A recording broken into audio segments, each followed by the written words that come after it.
Hey, it's the mysterious creep. This time I'm doing something a little different. Instead of just the standard making noise on video and showing it to you type stuff, because honestly, Noise Corner's Twist series does a vastly better job of that than I ever could. Today I'm going to be showing you a little bit of a look inside my process. See, I have plans for a Seven Grandad EP. Now, not Seven Grandad, my other weird noisecore project, Slipknot is Dead. The previous release from which was a track on, well, a track that was actually a bunch of tracks on Tsundere Violence's Lemon Lolly Noise Volume 5. There'll be a link in the description for that, because, you know, I'm just like a total legit YouTuber. What's up, slappers? Oh god, that was terrible. Let me just start over. So the gist is today I want to record some like weird, warpy, psychedelic noise to do a sort of gasp-style interludes, connecting together all the bursts of You Suffer clones and percussive harsh noise.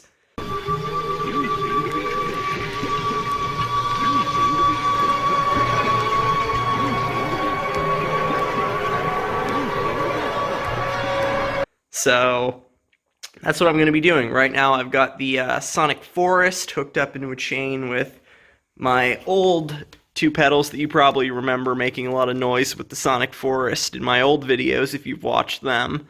Plus this vintage delay for a little bit of, you know, playing around with like wee-wee, twisting the time knob around type stuff. And then I've got the DD7 at the end. One of my more recent acquisitions, and a pedal which I love because I can use it as a looper and as a digital delay. So we've got our Cakewalk project set up with just like an amp simulator, basic stuff. Got the DI box rigged up for monitoring. I don't think any of it sounds too good in this program, honestly, but it sounds better than my washed out, background noise filled phone recording. So until I get like a proper microphone and a way to hook that up, this is the best I can do. So, let's just get started.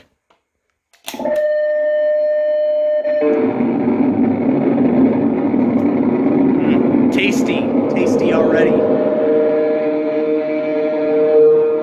Got this armed for recording, and, oh wait, let's turn off the metronome. Because where we're going, we don't need metronomes.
It's gonna sound bad now, but hopefully it'll sound better if it weren't for the fact I'm monitoring it through a tiny amp.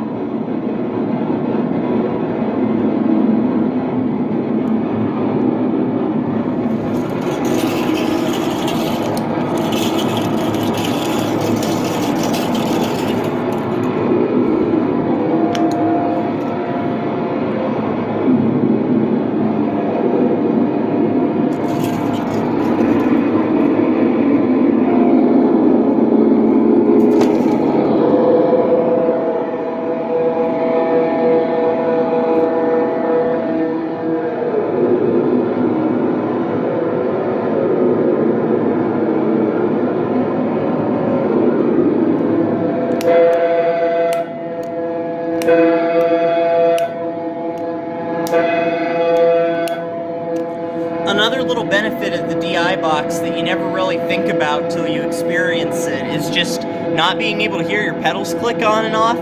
That's a big deal when you're recording because phone recorders are designed to pick up everything regardless of whether you want it or not.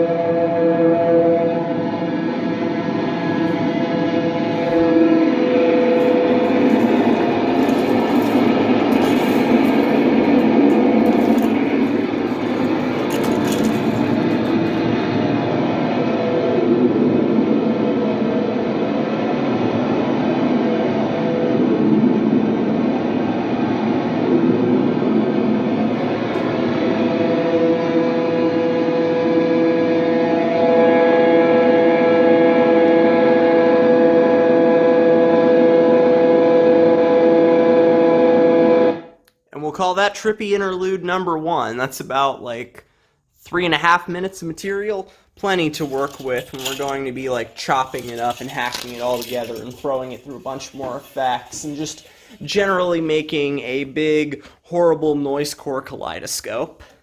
So next I want to get some sort of weird warpy guitar noises in, which should be easy enough to acquire. Oh dear, I appear to have smashed my rosin, so there's little bits of that all over the studio now.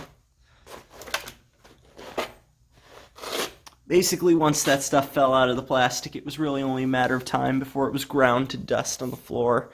So we're going to pick up our guitar now, which last I checked should be tuned CG. It's like C, G, C, G, C, G, G, C, I think. Sounds like it's basically still in that tuning. So we're going to do that. I'm going to put this phone down for a second, so prepare for lights out while I get this guitar put on. Well, we are having one or two little problems at the moment. Alright, we're back.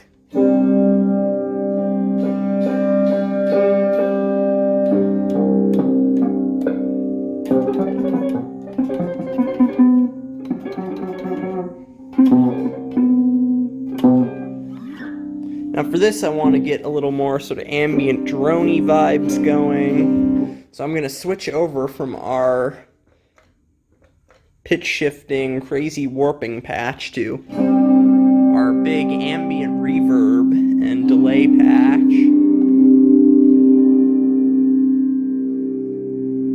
which in conjunction with that we're going to switch the digital delay over from its looping setting to the 50 millisecond delay setting, which combined with the settings that I have on it produce what is supposed to be a double-tracked effect. Makes guitars sound really big. I like it a lot. Now we're going to set this up to be more of an atmospheric delay. So we're going to turn the echo volume way down and bring the repeat rate in.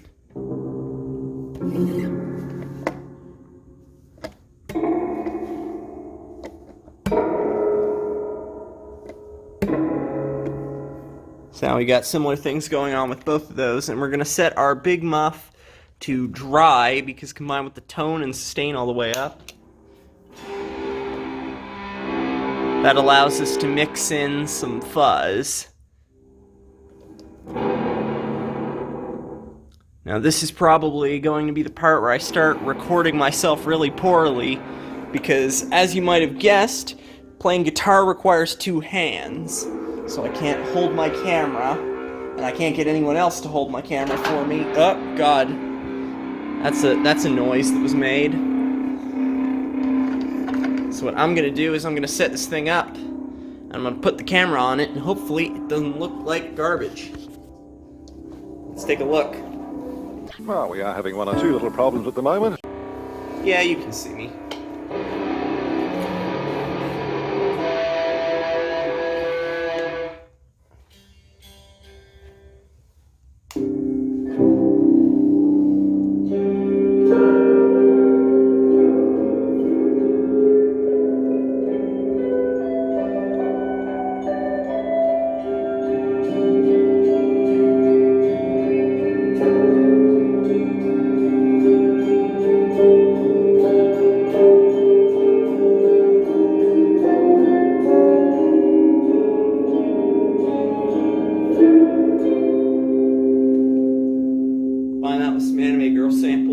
like perfect ambiance befitting a Tsundere Violence release.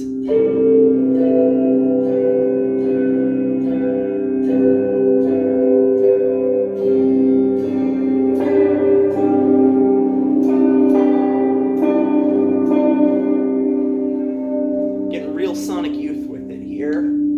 Alright, so anyway, we're gonna go set up our laptop so we can do that, which is just, don't worry, you're not missing anything by not seeing this. All that you're missing out on is me scrolling to the end of the project and moving the time scale over there. Boop. Alright, and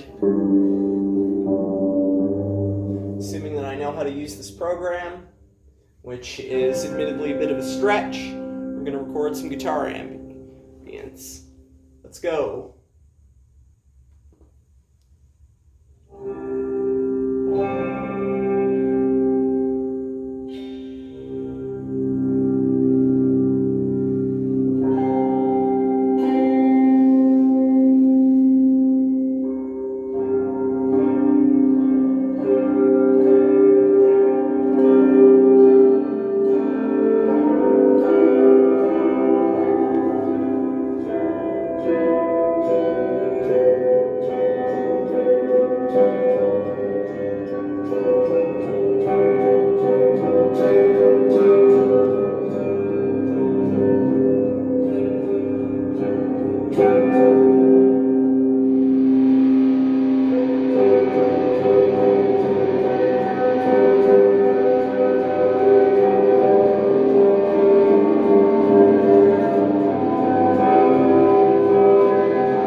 Getting a little dark ambient with it now.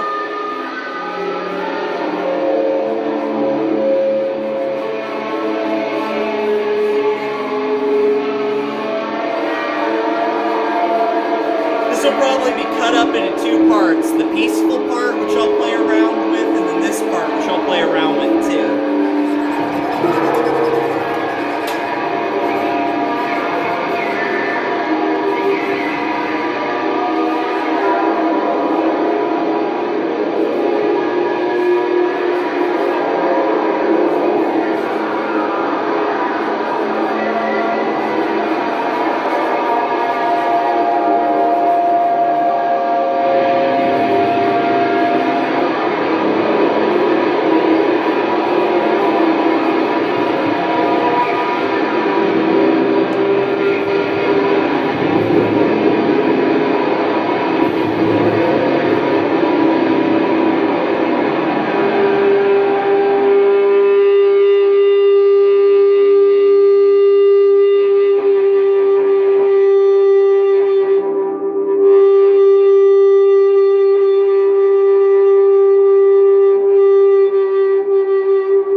now, look, we're just capturing some nice ambient feedback without even having to do anything.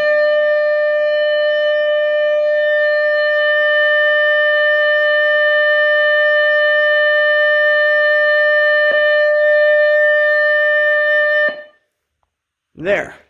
At this point, the video's gone on for about 16 minutes, so while I can probably get more raw material, and probably will, I haven't even touched on using like pedal feedback loops and stuff, which I'm probably going to do a lot of that sort of Japanoise type stuff to sort of bridge together our blasts, and I didn't even record any blasts, but oh, believe me, they'll be in there, and they will all be unintelligible and hellish and probably taken from 5 or 6 different recording sessions just so they all sound different. So, the next Slipknot is Dead EP album, I mean, how do you even quantify these things with noisecore? I mean, like, you know what, I'm just gonna, like, how about a slideshow of some sorts in this video? Future me, edit that in, just a bunch of noisecore EPs and how long they actually run for. Maybe even a little snippet of them, just so the folks at home get an idea of what this monstrosity is gonna sound like.